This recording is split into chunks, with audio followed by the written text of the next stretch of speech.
Hello everyone, and thank you for joining this session of on-demand video presentations at the 2023 EPA Region 9 conference. I'm very happy to be presenting today, even in this virtual format, and I'm thankful to the organizers for giving me this opportunity. I have been part of this wonderful conference for several years now, and it has been such a great experience. A little bit about me. I'm an entomologist, a community entomologist actually. That's how I like to describe myself. I have been actively involved in various projects and extension activities dealing with a wide variety of pests and their management in community environments. And these pests include bed bugs, ticks, mosquitoes, etc. Recently, I have been focusing more on pests of plants, and that's how I came to think about this connection between water management and pest management. And I realized that although they seem unrelated, there is in fact a very deep connection between the two. So let's take a look at that.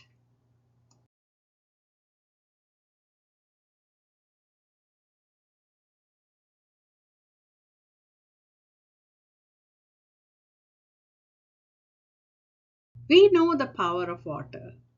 And in Arizona, where I am from, what better way to say this than a picture of the Grand Canyon, right? How many of you visited the Grand Canyon? For those of you that have not, please do. It's a sight worth seeing. It's an experience.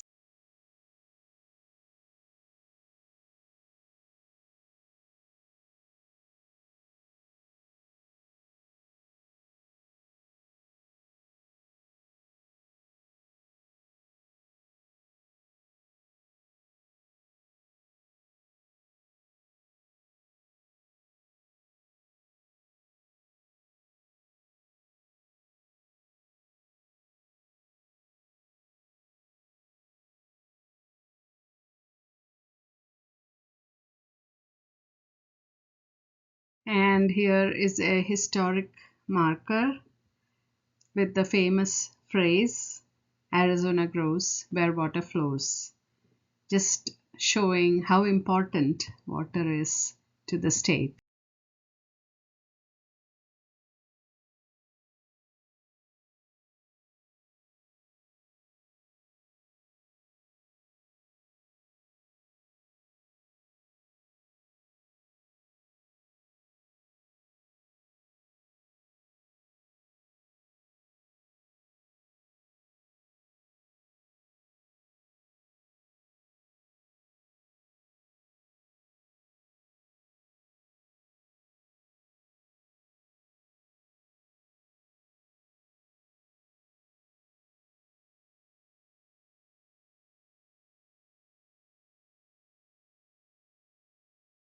I had to say that, given the importance of water in our world today and our dwindling water resources, Arizona's water saving culture spans decades. And I should say this is true for most of the desert southwest.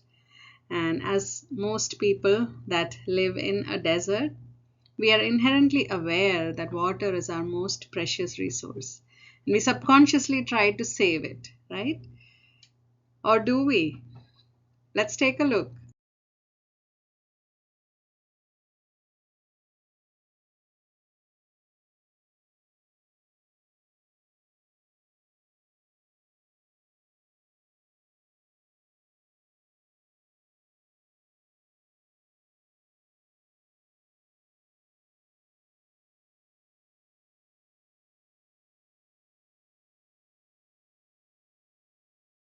So, like I was saying, we live in a desert and we inherently try to save water, but do we?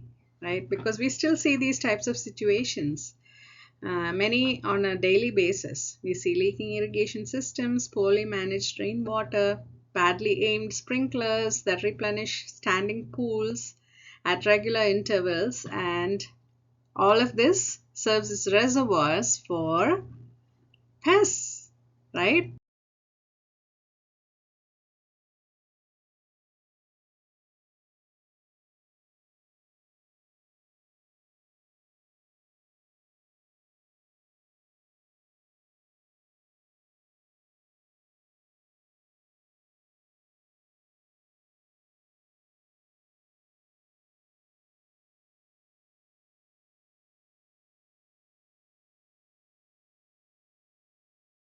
In Arizona, we have these figures. 70% of residential water use is outdoors, and 50% of landscapes are overwatered. And for those of you from other states, you might want to think if this is true for you.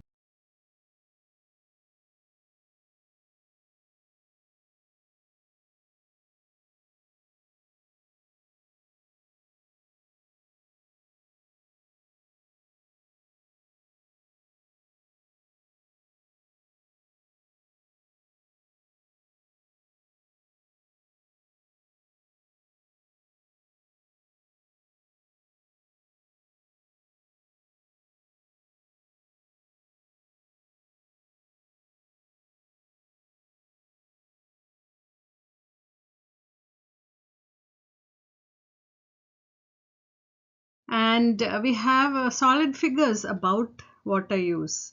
In Arizona, for example, we know that about 20% of the state's water supply is for municipal use, and most of this is residential. And up to 70% of that residential water is used outdoors, and that includes for watering plants, maybe swimming pools, washing cars, etc., and especially during the summer months. And the remaining is used indoors. So this is just an example. These figures may vary slightly with the state and location, but the fact remains that the majority of water available to residents is used outdoors. And this is non-agricultural, okay? Does not consider agricultural use at all. So my question here is why this effort? Why is it that so much water is used outdoors? Why do we struggle to literally green the desert?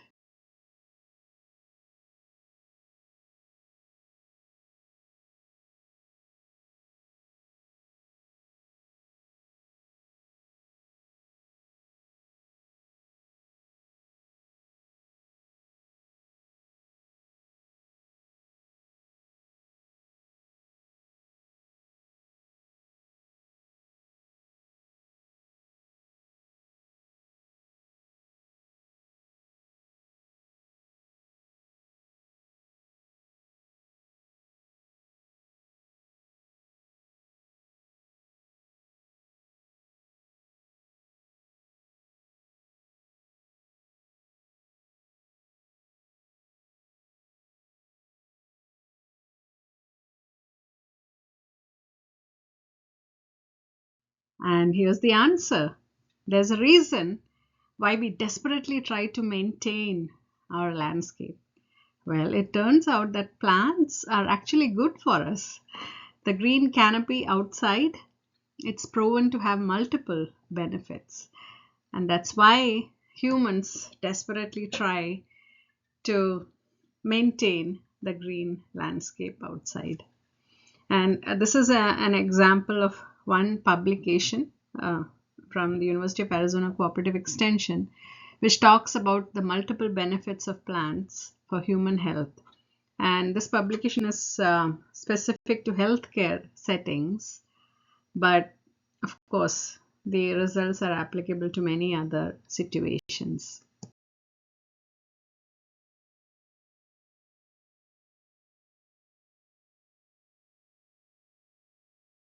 More reasons why plants are good for us. Well, window views of nature. Who doesn't like window views of nature, right? Everyone wants to see a green, beautiful scenery when they look out a window. And it is proven to have a lot of health effects, health benefits. Reduced levels of stress, anxiety and depression, reduced pain or the need for pain medication, improvement in blood pressure and heart rates, quicker recovery from surgery and other hospital stays, and reduced sleep disturbance, better sleep. So all of that is extremely desirable and beneficial, right? And if we do a search, just a simple Google search on health benefits of green canopy or tree canopy, you get tons of scientific evidence. So the fact that the green canopy or nature, use of nature, or the interaction with nature is beneficial for human health is very widely accepted and very widely researched as well.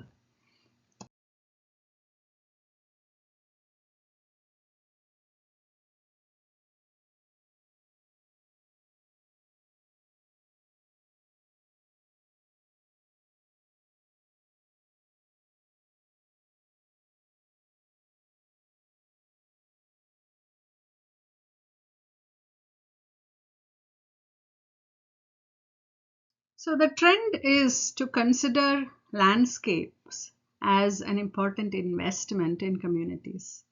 That is the latest trend. It's not just landscapes, it's actually considered green infrastructure. And if you look at this picture, just think, would you buy a home in a neighborhood that looks like that?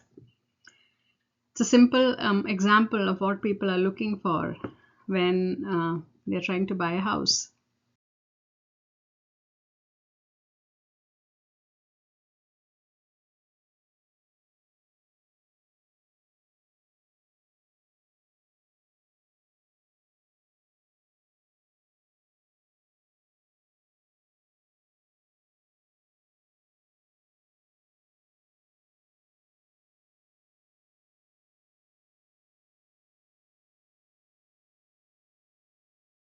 So would you buy a house in the previous neighborhood, or would you buy a house in a neighborhood that looks like that, right? Beautiful green grass, trees all around.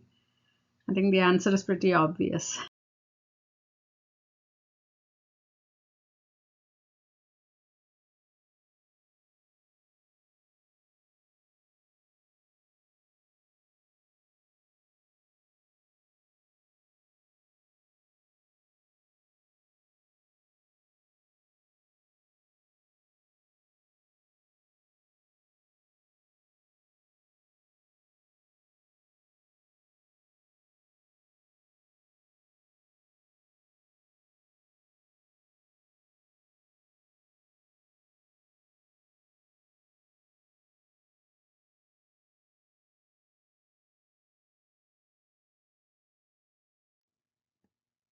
So as I was talking about green infrastructure, right? How it's not just landscapes or plants anymore, it's green infrastructure. And the green infrastructure can literally influence the future of a neighborhood.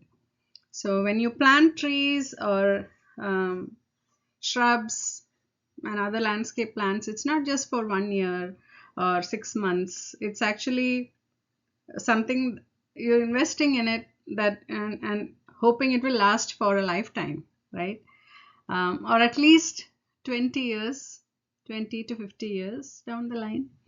So it's not a small thing.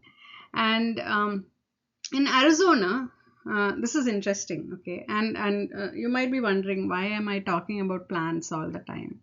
Are we going to talk about pests at all? I promise you, I'm coming to that.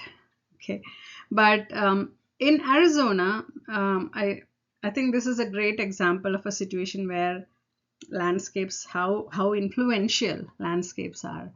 And in Arizona, it's a desert. Okay, so the natural condition is the desert. It's dry, it's low water availability, that kind of a situation, arid situation.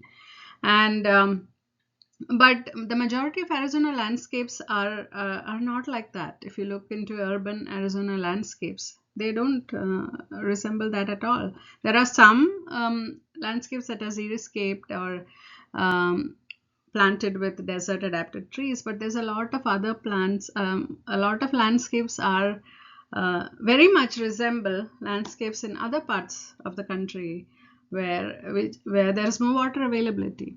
And needless to say, they're all designed by humans, right? And there's a lot of non-native plants which require a lot of water. And that leads to excessive water use. So see where I'm coming at now, right? Water use and the maintenance of all of those plants, non-native plants. And of course, there are a lot of landscape service providers, and landscape service providers focus on mostly on the mechanical aspects, namely pruning, trimming, debris removal, fixing sprinklers, and if there's a dying or dead plant, replacement. These are the things that the majority of landscape service providers focus on. The actual health of the plants or the well-being or the condition of those plants is not a priority. And this actually leads to a return to desert conditions, which is the natural condition in Arizona. And this situation can be applied to any other state that you can, or any other location that you can think of. There'll be similar problems, I'm sure, that you notice, right? Which brings me to the kind of the crux of my presentation, and the relation between, I'm getting close. Okay, so let's talk about plants and water. We talked a lot about plants, how plants are important to the landscape, how the landscape influences the future of a neighborhood, etc. Well, plants and water, right? And everyone knows this. Adequate and timely irrigation is critical to overall plant health. You cannot grow plants without the adequate amount of water. That's a given. And most people, in Arizona at least, are guilty of something.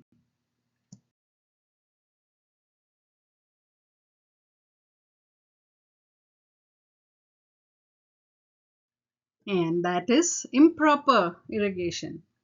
So a lot of people are unaware that even overwatering is stressful to plants. Underwatering, no doubt, is stressful, but overwatering is stressful too.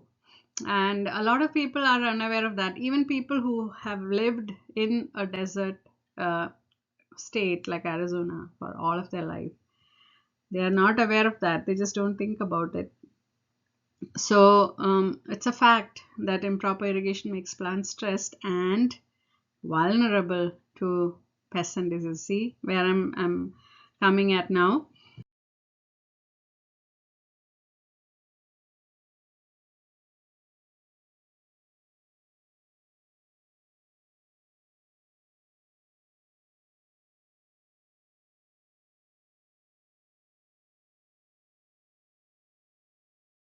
Every aspect of plant growth and development is affected by water. So if there's short-term underwatering, like maybe for a week or two, depending on the temperature and the humidity situation, leaves can droop. That's probably one of the first signs you'll see, right? They can droop, they can yellow, wilt, or drop prematurely. They can shed. Some plants show marginal necrosis, which is browning of the margins of leaves.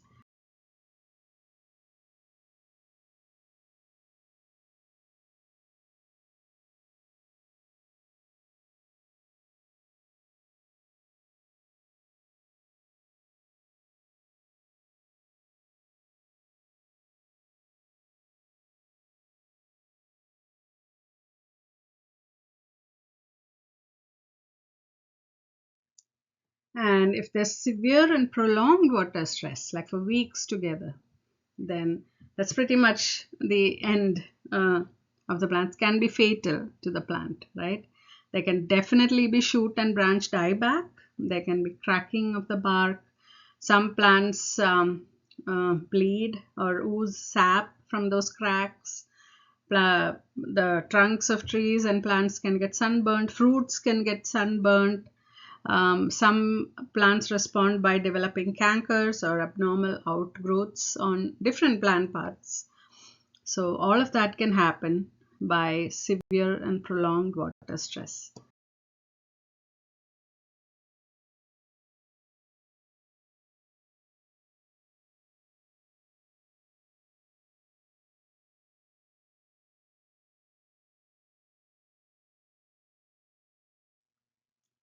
And finally, pests. Here it comes. Okay, so pests are very, very attracted to stressed plants. And some pests thrive on water stressed plants. And these include mites, a lot of sap-sucking insects like aphids, white flies, leaf hoppers, things like that, things that suck the sap from different plant parts. A lot of wood-boring insects are also attracted to stressed trees and plants. And these include bark beetles. I'm sure many of you are aware and have observed trees being damaged by bark beetles, right? It's an epidemic. It's a very, very concerning, a very serious issue, the bark beetle problem. There's also other bark beetles are teeny tiny beetles. For any of you that have not seen or are not familiar with bark beetles, it's just unbelievable how this teeny tiny insect that's the size of a pencil point can bring down a full-grown tree, full-grown pine trees and different other trees in a forest. It's just, but then of course it's not just one beetle. There's thousands of them working together, right? So anyway, bark beetles are a separate topic. I don't want to go into the details, but just want to mention that these pests, a lot of wood boring pests are attracted to stressed trees, and some of the others are flat-headed borers. There's longhorn beetles. Some moths too are attracted to water-stressed plants and trees. Well, how about overwatering and excess soil moisture? We already saw that overwatering can be stressful, right? How does that happen? So the first reason is that overwatering or excess water cuts off soil oxygen. So the roots need air too, even though they are underground. The roots of a plant need air, and when there's excess water or water logging, there's a excess of water around the root zone of a plant, it causes an aeration deficit, which means basically the soil oxygen is cut off. And in many cases, this is a very serious and life-threatening condition for plants, which means the plants can die prematurely. See?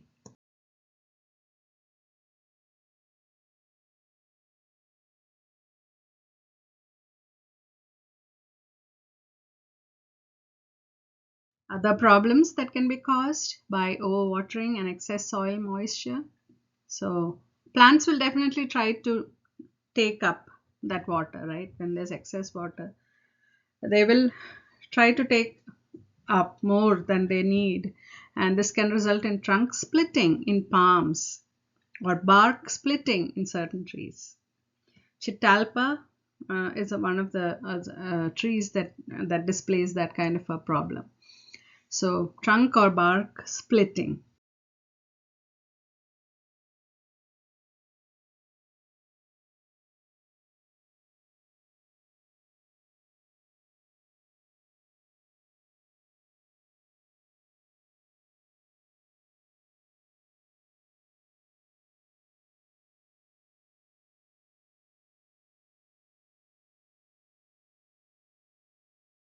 And of course, there can be pests that thrive in excess water.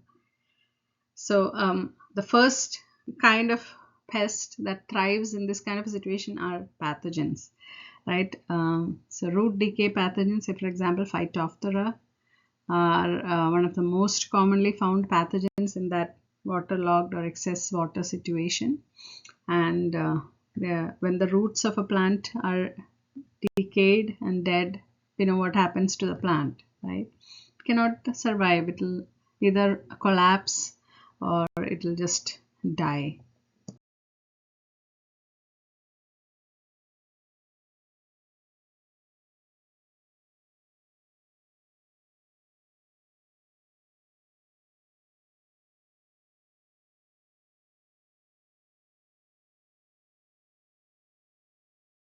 There are a lot of other pests that attack people, humans, and animals that can thrive in an excessive water situation. So think of a waterlogged situation in your immediate landscape surrounding your house, right? If there's an irrigation leak and there's a pool of water that's constantly replenished every day, then that serves as a breeding ground for mosquitoes. And if there's a lot of moist organic matter, a bunch of other biting flies like gnats or noceums can breed.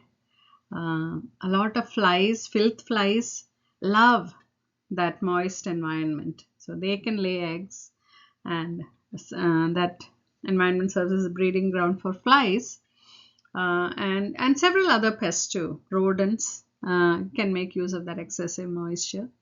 So excessive moisture or excess water leads to many other pests too, not just plant pests. In many cases, the placement of water, the actual location where the water is applied, that is the problem. And water dripping or ponding, puddling, or spraying near the crown area of a plant and creating that soggy or wet area, wet zone around the collar or the crown region are the primary causes of root and crown diseases of plants.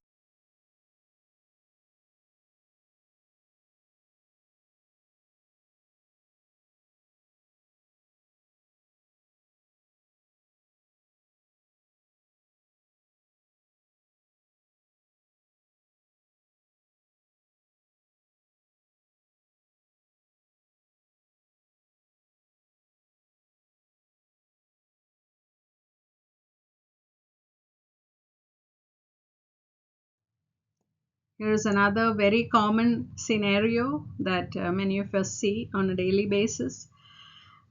Poorly aimed sprinklers that wet areas where there are no desirable plants, right? Sometimes it's the pavement, sometimes it's the road, sometimes it's aimed at the side wall of a house, and various other places. So wetting areas continuously, areas where there are no desirable plants, encourages the germination of weed seeds, right? We're providing a favorable environment for weed seeds to grow.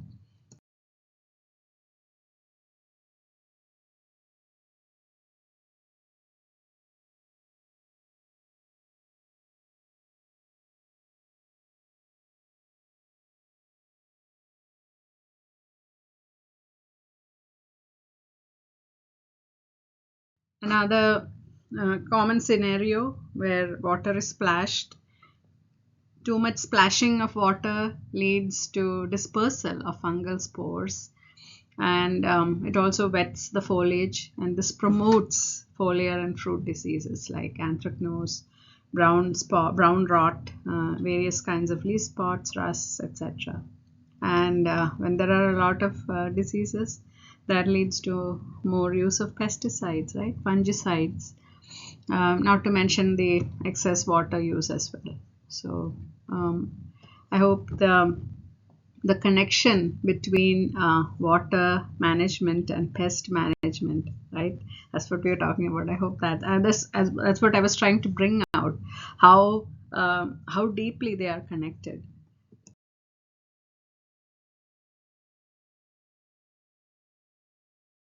Now, for the most important piece in that connection, pests, right? Pest management, right? So, how are pests and water connected? And I love this picture of a rat reaching out to drink water. Pests are living creatures, right? They need water.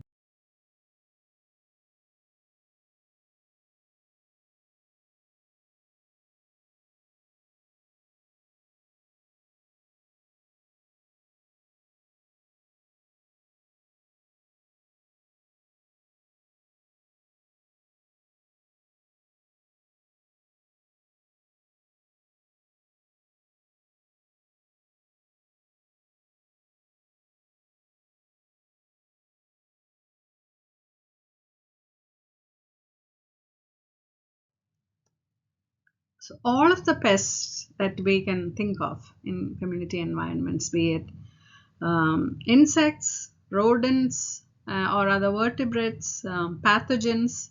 They're all living entities, and water is critical to their survival, just as it is to the survival of plants and humans or animals. It's very, very critical to the survival of pests. And pests will exploit many sources of water in the urban environment or in any environment that they are in. And this water is largely made available to them due to the improper use of water. Think about it. Think about all of the mosquito breeding habitats you have around your house. Just that one thing is enough to explain the connection. In this and the next few slides, I just wanted to share thoughts on what are some of the ways that pests utilize water, and examples that you can think of. I'm just sharing a few here. Mold is of course it's a pathogen, and it's not an insect or a rodent or anything like that. It's a pathogen, and molds thrive in high humidity, right? Humidity environments, and there you have it. That's one of the ways it serves. Humid or moist surfaces serve as a breeding ground for mold.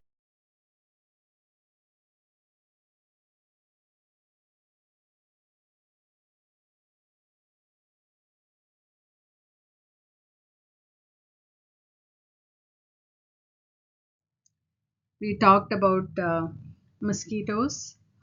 Here's another group of biting insects, noceums, which thrive in moist organic matter. And when there's a lot of water pooling in around landscape, it's the ideal habitat for noceums or gnats or biting midges to develop. And that's just the pictures of the adult and the larvae, in case you haven't seen the larvae.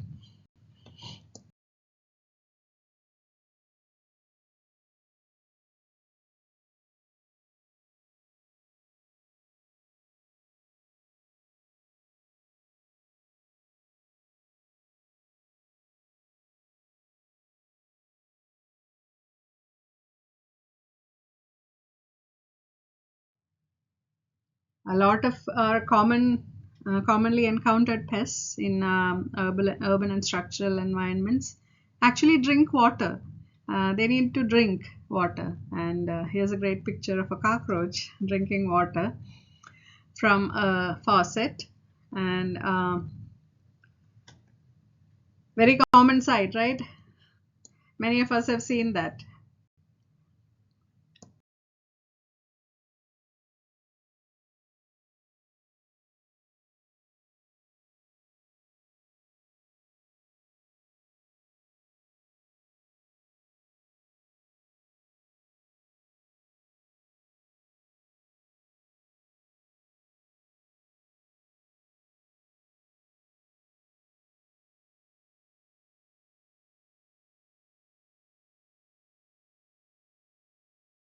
And believe it or not, ants need water too.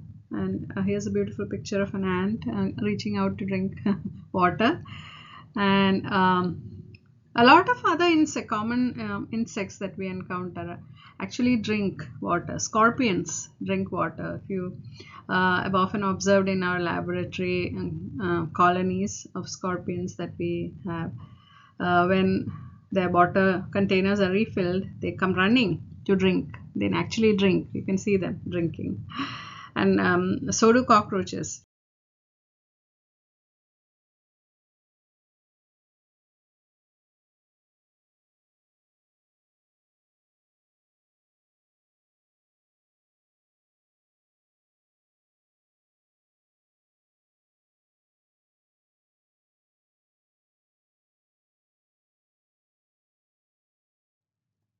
And now I'm getting into a different aspect of pest management, pesticides. Right? We cannot talk about pest management without talking about pesticides. They're a very, very important tool in our pest management strategy, and many times it becomes unavoidable to use pesticides. And a lot of pesticides are used in agricultural situations, and we know this. Pesticide runoff through irrigation water can negatively impact water quality if it's not applied appropriately. And when there is over irrigation, situations like this that you see in the picture, that all of that excess water carries pesticides with it. So that's a waste of water, a waste of pesticides, right? Plus all of the negative impacts the runoff has, right? Pesticides reach areas that they're not intended to reach. They can have affect non-target organisms, and have various other negative impacts.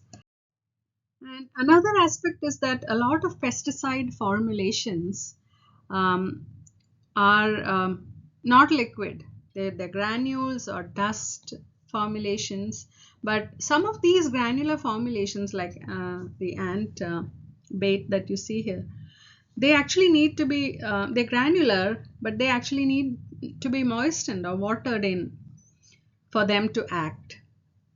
So, but they don't need to be soaking wet. They just need to be moistened a little so that, the active ingredient is actually activated. So there's a very, again, a very deep connection between pesticides and water.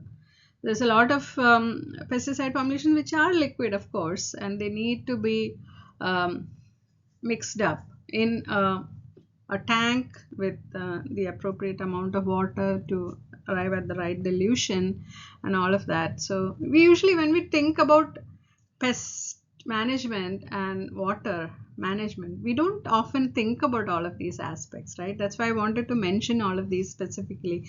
And again, not all of these are examples from public health or urban and structural point of view. I talked a lot about plant pests as well, and the relationship of plants and water, but I hope that my intention is clear, right? How the excess use of water in and around our environments can actually serve as a breeding ground or creating favorable conditions for pests, different kinds of pests. And those connections are not always thought of when we actually use the water or the pesticide, or we are selecting plants to be planted, things like that. So it's something to be thought about. So after having discussed about the relationship between plants and water, pests and water, pesticides and water, I think this is a great point to bring in the concept of IPM. And I hope at least some of you in the audience, many of you in the audience have heard about IPM and are familiar with the concept. But if you're not, I just want to give a quick overview of what IPM is. So IPM is actually integrated pest management. That's the expansion of the abbreviation. I like to call it intelligent pest management, also IPM, right? It's a holistic approach to pest management. And in IPM, pests are managed using the most economic combination of methods. So there's obviously multiple methods involved here, right? Economic combination, right? And the aim is the least possible risk to people, property, and the environment.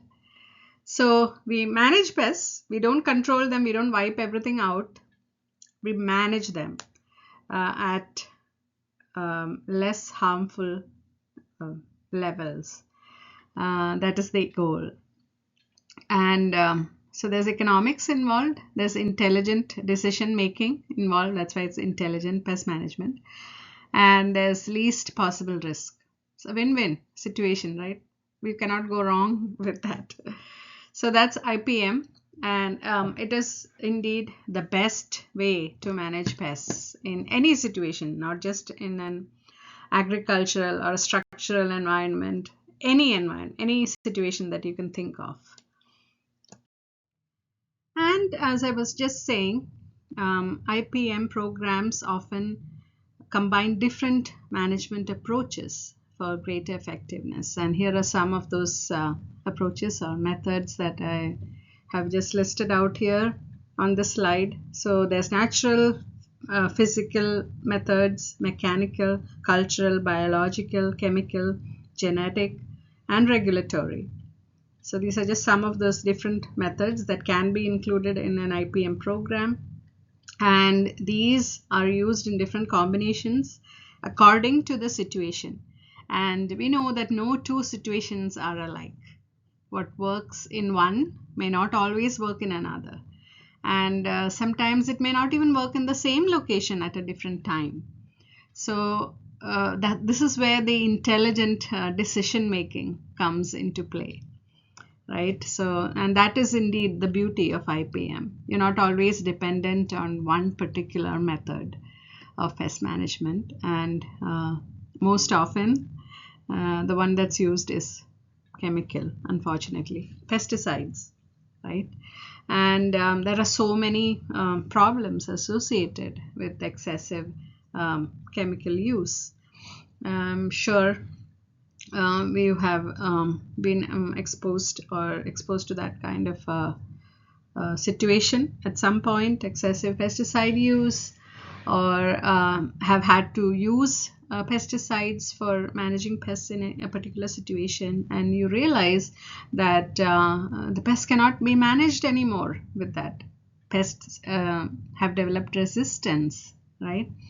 And here again comes the importance of using several methods, multiple methods. So you're not always dependent on one particular method. All right, so that's a quick overview of IPM. And later on, I'll have my contact information on the last slide. And if you have further questions about IPM, would like to know more about any particular method or how to integrate it into your pest management strategy, I'll be happy to discuss. All right. We just saw a number of different methods listed out in the previous slide, and some of them included cultural or physical or mechanical, right? So many of these IPM components actually involve water management. So you see how now I'm bringing in the connection between water management and pest management. So a lot of IPM components are water management, managing water. That is it's as simple as that. And some of these I just want to mention in a little more detail. And the first one I want to talk about is sanitation. Sanitation or cleaning up, just cleaning up. That itself clears up the habitat for a lot of pests, right? And many of these situations that you see here on the slide, trash, garbage of different kinds. They could be any kind of container that is disposed of inappropriately. Could be an empty soda can, partially empty maybe. That is worse because it also attracts, not only does it collect water and serve as a breeding ground for mosquitoes, it can also attract other pests like rodents or ants that are looking for sugar, right? So anyway, sanitation clears up all that. Tires, accumulated damaged tires are usually piled up in landscapes or dumping yards. Great place for water to collect. And we know how to dispose of waste tires, right?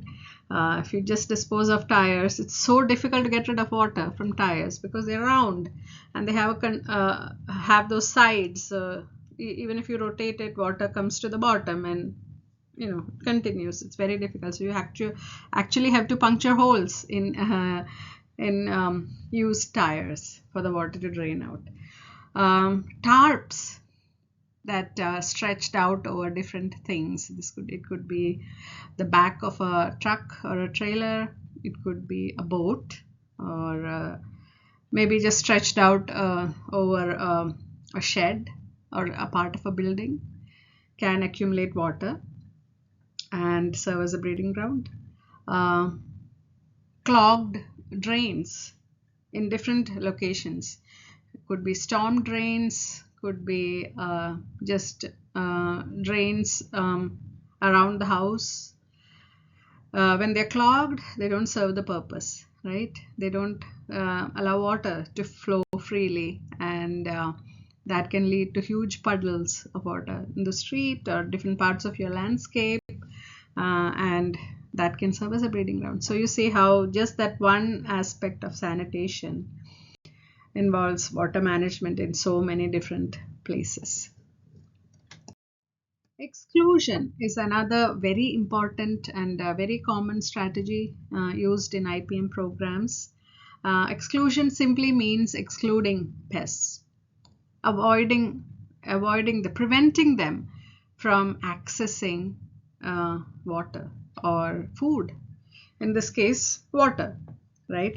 So we're preventing pests from accessing water by the use of a simple mesh. Could be a plastic mesh screen, could be metal, or anything like that. Just covering containers with a lid, maybe, or in the case of containers that can be turned upside down so water cannot collect in them, or just tip and toss, anything like that. So we're excluding pests, preventing them from accessing. In this case, rain barrels. These are rain barrels, so they need to be upright and collect water. But we can prevent mosquitoes from using them as an oviposition site by covering them with mesh. So they are safe and we can use the water, right? Even more important from the perspective of conservation of water, rainwater harvesting, very, very important and very, very relevant topic. Another great IPM strategy, habitat modification. And this simply means making the habitat unfavorable. So in some cases, we have really large pools of water which cannot be drained off, which cannot be tipped and tossed. And in these cases, it becomes essential to do something more than just puncturing holes in tires, for example, or just turning the container up. So you cannot do that. So it might need more involvement to maybe create drainage channels for the water to flow out, maybe changing the grade of the landscape a little bit, adding more soil so that water doesn't pool in a specific area. It can also involve things like clearing drains, storm drains, so that water flows freely. And it can also involve tipping and tossing, turning containers upside down so they don't collect water. So that's also more habitat modification. So there's a lot of overlap between these methods because they're so related, and they all make complete sense, right? So you see how water is an important part of all of these different strategies, water and its management. So I hope I'm making that connection really clear by this point. Here's another great example of a habitat that can be used by several different kinds of pests. It can be used by mosquitoes and other biting midges. It can be used by rodents and a bunch of other pests. And this is a neglected swimming pool and a large body of water, right? It can breed algae and probably other weeds So you see, it's a habitat for a number of different pests. So and all of that can be managed by managing this particular body of water. Thus, water management is very closely related to pest management, and that was what I was trying to bring out so far in the presentation. So we did talk a lot about IPM and its benefits, right? It makes complete sense, and it has a long history of scientific success, no doubt. But one thing that has been observed is that it has consistently poor adoption by end users, especially in non-agricultural settings, which is community environments like the ones in which people live, right? So although IPM is the best way to manage pests and it's used widely in any kind of situation now, not just agricultural, I have to mention that the origin of IPM was in an agricultural setting.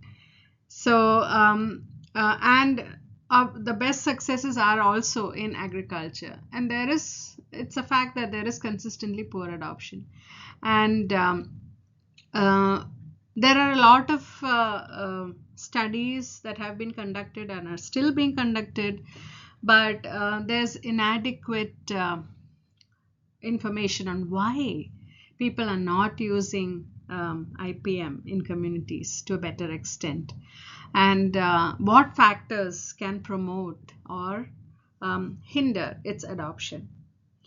So this is something for all of us to think about.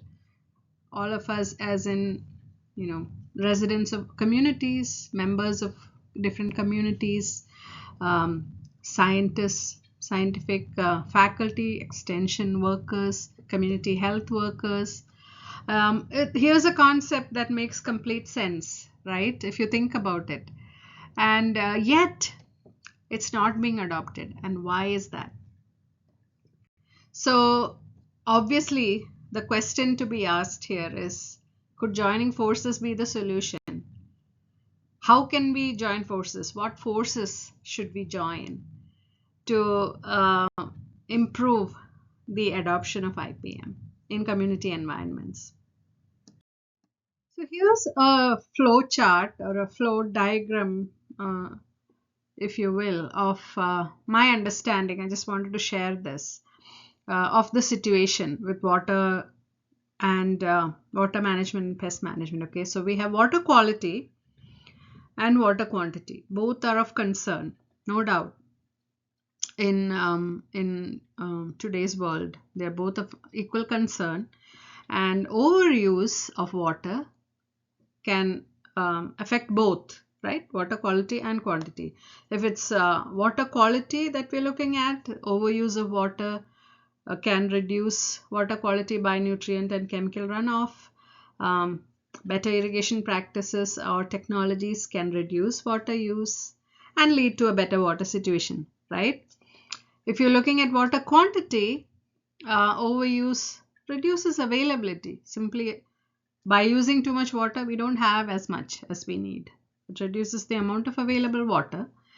And IPM, when we're looking at pest management, IPM reduces pesticide use and the associated water use, right, in the use of pesticides, leading to a better water situation. So it's a win-win, as is shown by this flow chart. But if you look at the programs offered in communities, any community that you can think of, okay, think of your own community or neighborhood or any entity like that. IPM, or be it pesticide safety, maybe environmental safety, any kind of program, and water conservation programs are delivered independently of one another, right? Can any one of you who are listening, can any of you think of a program that combines these two? I would be very interested to know how they're offered, and what is the content of that program, and what is the success rate. So as far as I am aware from my research on this aspect of the connection, in looking into the connections between IPM and water conservation programs, they are always delivered independently. They're offered by two different entities or different departments, divisions. They're delivered independently of each other. But when you look at it in this aspect, each may be a conduit to the adoption of the other, don't you think? And when they're considered together, landscape irrigation or irrigation water conservation and IPM present an opportunity to reduce impacts on water availability and quantity and quality. So this is food for thought. I'm not presenting results of a study or anything like that, but just food for thought for all of you in the audience who are listening. Okay, so I would be very interested to know your thoughts about this. So please reach out to me, and we could probably work together on future programs. And in my search, I did come across one study. This was conducted at the University of Florida. And this study specifically looked at connections between personal well-being of people and their adoption of landscape best management practices. So it actually looked at the connection between pest management practices and water conservation. And so exactly what I was looking for. And I want to share some of the findings of this study. That's what I'm going to do next.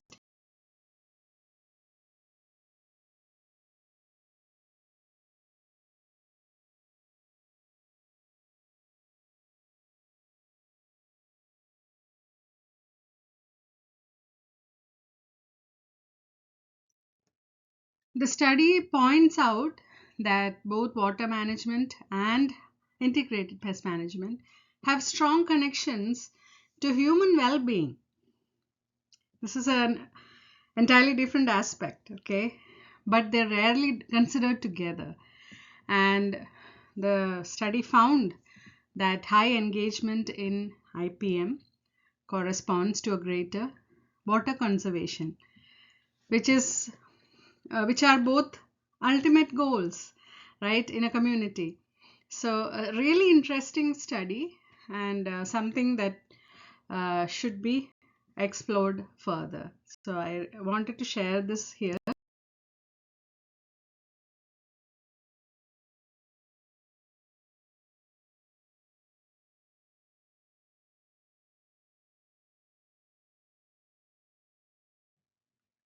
The objectives of the study were pretty simple, actually.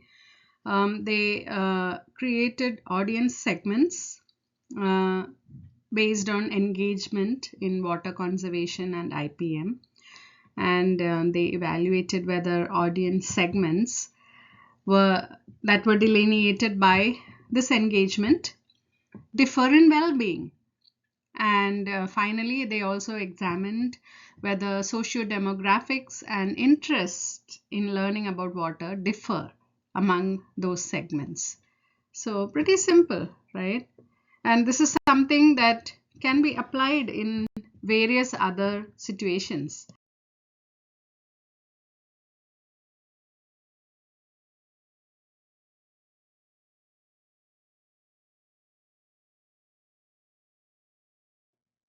And the results of the study found that when respondents from across the country were segmented into low, moderate, and high based on their behaviors with regard to outdoor water conservation and IPM, higher levels of water conservation corresponded with greater engagement in IPM. Exactly what we are looking at. And they also found, this is interesting, okay, so the high engagement group also had higher levels of well-being. They were younger, comparatively, and the average age of respondents in that group was 48, and that these people lived in neighborhoods that had homeowner associations. Now, this is a very interesting topic, one that can have conflicting opinions, no doubt. And because I live in a neighborhood that has an HOA, okay, and HOAs have been shown to have both both kinds of effects on pest management practices, landscape pest management as well as other pest management practices. And this finding implies that HOAs can potentially serve as a partner in supporting conservation and IPM, both, as well as greater well-being. So it's something to think about, and it doesn't always have to be an HOA. It could be any other organization or association of residents or of community members. It's something to think about. I found that very, very interesting. So based on the results of that study and what we discussed earlier about the connection between pest management and water management, how can we connect water management and pest management in community-wide efforts? What can each of us do in our communities to connect these two? Is that even possible? I'm sure it's an area worth further efforts.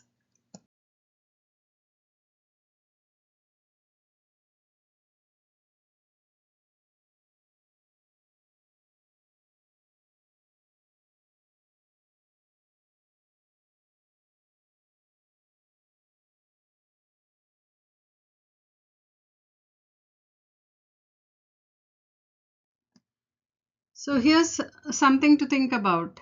Both integrated pest management and outdoor water conservation comprise key practices, important practices that are encouraged by non-formal educators. In university systems, these are extension personnel.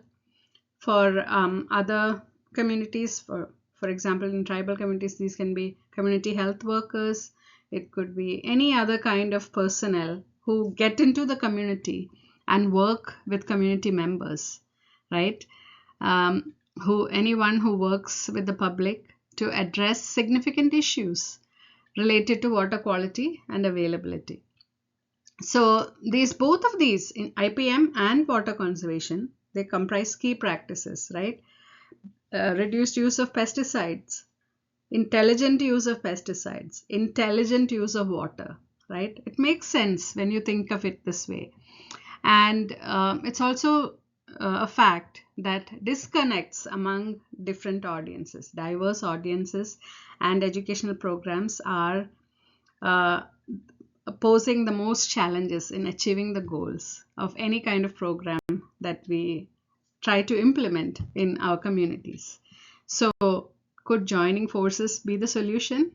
Again, that question comes up. And in every community, there are a number of different stakeholder groups that share the these responsibilities of sustaining both water quality and environmental quality, right? I've just listed out a few here. They can be landscapers or grounds personnel, operations and maintenance staff, homeowners or residents, extension personnel or community health workers, environmental department staff, pest control providers, and so many more. So it's actually a shared responsibility, but we don't think about it that way.